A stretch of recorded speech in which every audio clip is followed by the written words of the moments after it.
Welcome to the Abolitionist Round Table with your hosts Del, Phil, and Janice. Come on in and take a seat. You're invited to join the round table. Call 734-822-1600 to get into the conversation. And now, your hosts, Del Marsh, Phil Stargell, and Janice Daniels. Good morning, America. Good morning, America. You're welcome to the Abolitionist Round Table, America's voice for conservatism. I'm your host, Del Marsh. I'm sitting in the great studio here, the WHAM studio, where they give us this independent voice to come to you every Saturday morning to speak for. To be the voice of freedom. Boy, I wish I could turn those lights off that White House that it was, instead of being the White House, it became a rainbow house.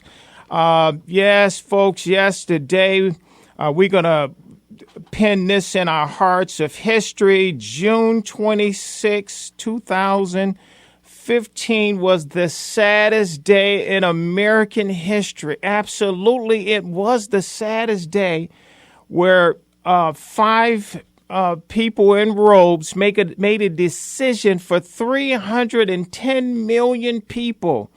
And here in Michigan alone, folks, we 3 million people made a decision for our state, and the process, and liberals call in a democracy, we said that we made a decision through the democratic process, or the process through the legislative process, and made a decision that here in Michigan that we were going to protect our children, protect marriage between a man and a woman. But we see that we see tyranny of people. Five people in black robes made a decision contrary to my values and all Americans' values. I can say the biggest percentage of American values, of course, they show these polls and they kind of showed it, skew it, and say that more people support this than the people that are not in support of it. But here, before I get into our panel and our subject, on Tuesday, I was the MC over at Right to Life of Michigan Macomb. I've taken over. It's been a takeover by Del Marsh, and they made me the MC over there. In the last few years, it's been exciting. They turned the podium over from my friend. And he's given that responsibility to me now, and I just want to thank all my friends over at Macomb Right to Life. We had a great time. We raised money. So that we can protect the most precious gift that God has given us all. That's life. Matter of fact, if there is no life, there's you can't build a car, you can't build a house, you can't have a computer. We need life, and we need to reproduce ourselves, folks. And so I want to thank my friends, all my friends over there at Right to Life, and Right to Life's all over the state of Michigan. Thank you very much for standing for life. But anyway, now let's go back to this emphasis, a day of infamy. A day when we had five people feel that changed the course of history. 5 people to change the course of history. Phil, how do you feel now?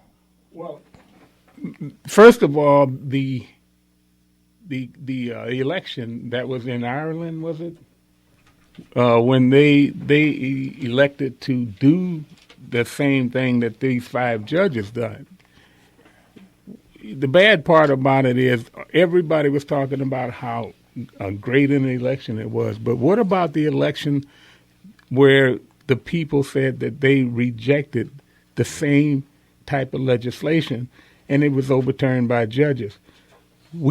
The judges have put this country in tyranny, and we have a dictator in the president's office, and we're about to just turn our back as a successor to that dictator will become Hillary Clinton. Because of all of the evidence out there, here she is as the front runner, and nobody is given too much of a dog about what she's done in the past and what her position was in the past, as long as she can say, well, I've evolved, much as the same as President Obama. And that is the defaulted answer that that you see that everybody is that people on the left are using now, that this defaulted answer of evolving, Mir, we know that America hasn't evolved into this. We know America has been manipulated into to this what they call evolving through lies. Well, liberals, through lies and manipulation, and that's the we know we're going to get into this in a minute. But I'm going to let you say this. But talk, Mir. We know that it's lies and manipulation and intimidation because we're going to have a guest on later or in a few minutes. We know it was a guy in South Carolina named Pitchfork Ben Tillman. Exactly right. And so the legacy of the Democrat Party is the exact same as Pitchfork Ben. Yep. Manipulation, that whatever it takes, whatever means is necessary to win, that's what they're going to do. Oh, that's absolutely true. And it's as if dysfunctionality has become the norm. And so when that happens, normalcy becomes a crime. And in fact, quite frankly, God is weeping here in Michigan. He's going to weep all day long.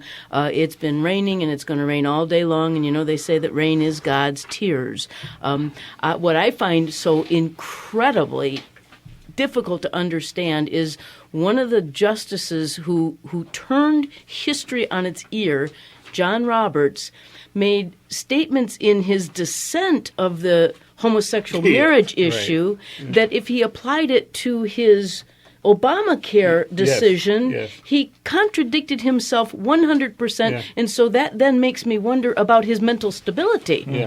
I mean, he said in his dissent of homosexual marriage, those who founded our country would not recognize the majority's conception of the judicial role. Didn't he realize what he had done the day before?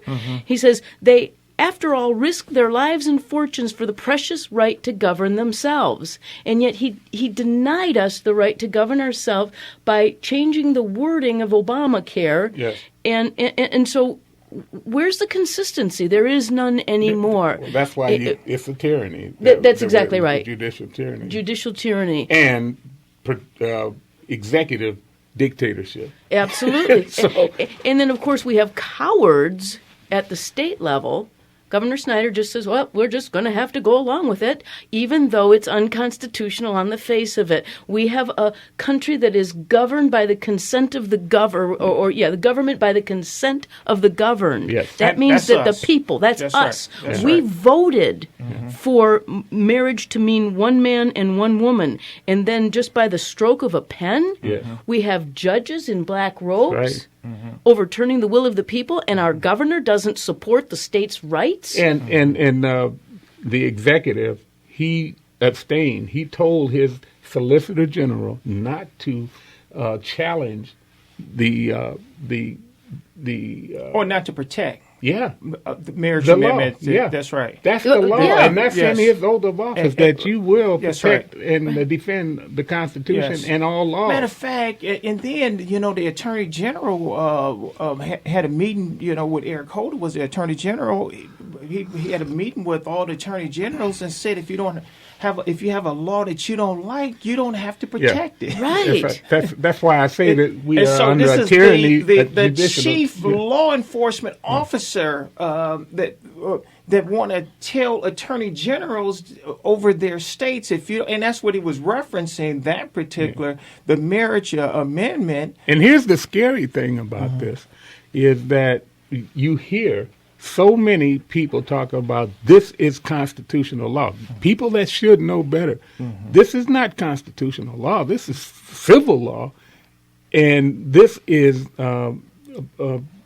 the tyranny of the minority, and this with the assistance of a tyranny in the judicial and a dictatorship in the White House, because all of this is at the impetus of the executive. He's the one that pushed this. I think you probably heard some of the people on. And you're right, because it was him that during this process. Give me a minute, Mayor. During that process that we seen that the judges were thinking of, were litigating over this. It was the president coming out constantly over and over, thinking that his voice should influence their decision over and over. We can hear him making that over. And what was you going to say, Mayor? Well, I was just looking at the board. We're lighting up. The phones are lighting up here this morning. Everybody wants to talk about this issue. And but you're right. And when the executive branch is lawless, and now the judicial branch is lawless, and the Congress has been neutered, what does that leave the people to do or think? How can we be bound by laws, number one, that are too numerous to even understand, when our own representatives aren't following the rule of law? Well, it makes the judiciary irrelevant, because it not only is in the highest court of the land, it's been anarchy in the courts in the 9th District, California, and in the states that really put this over, because it gave everybody this idea that 37 states were right, that already that had already adopted this. Yes, and we that's already not true. That's right, It because was we only already a small decided. percentage of states, and the other ones were, like you said, were litigated by people in robes already. I think Judicial tyranny. Yes, exactly through right. the judicial system already. Okay, but you're right.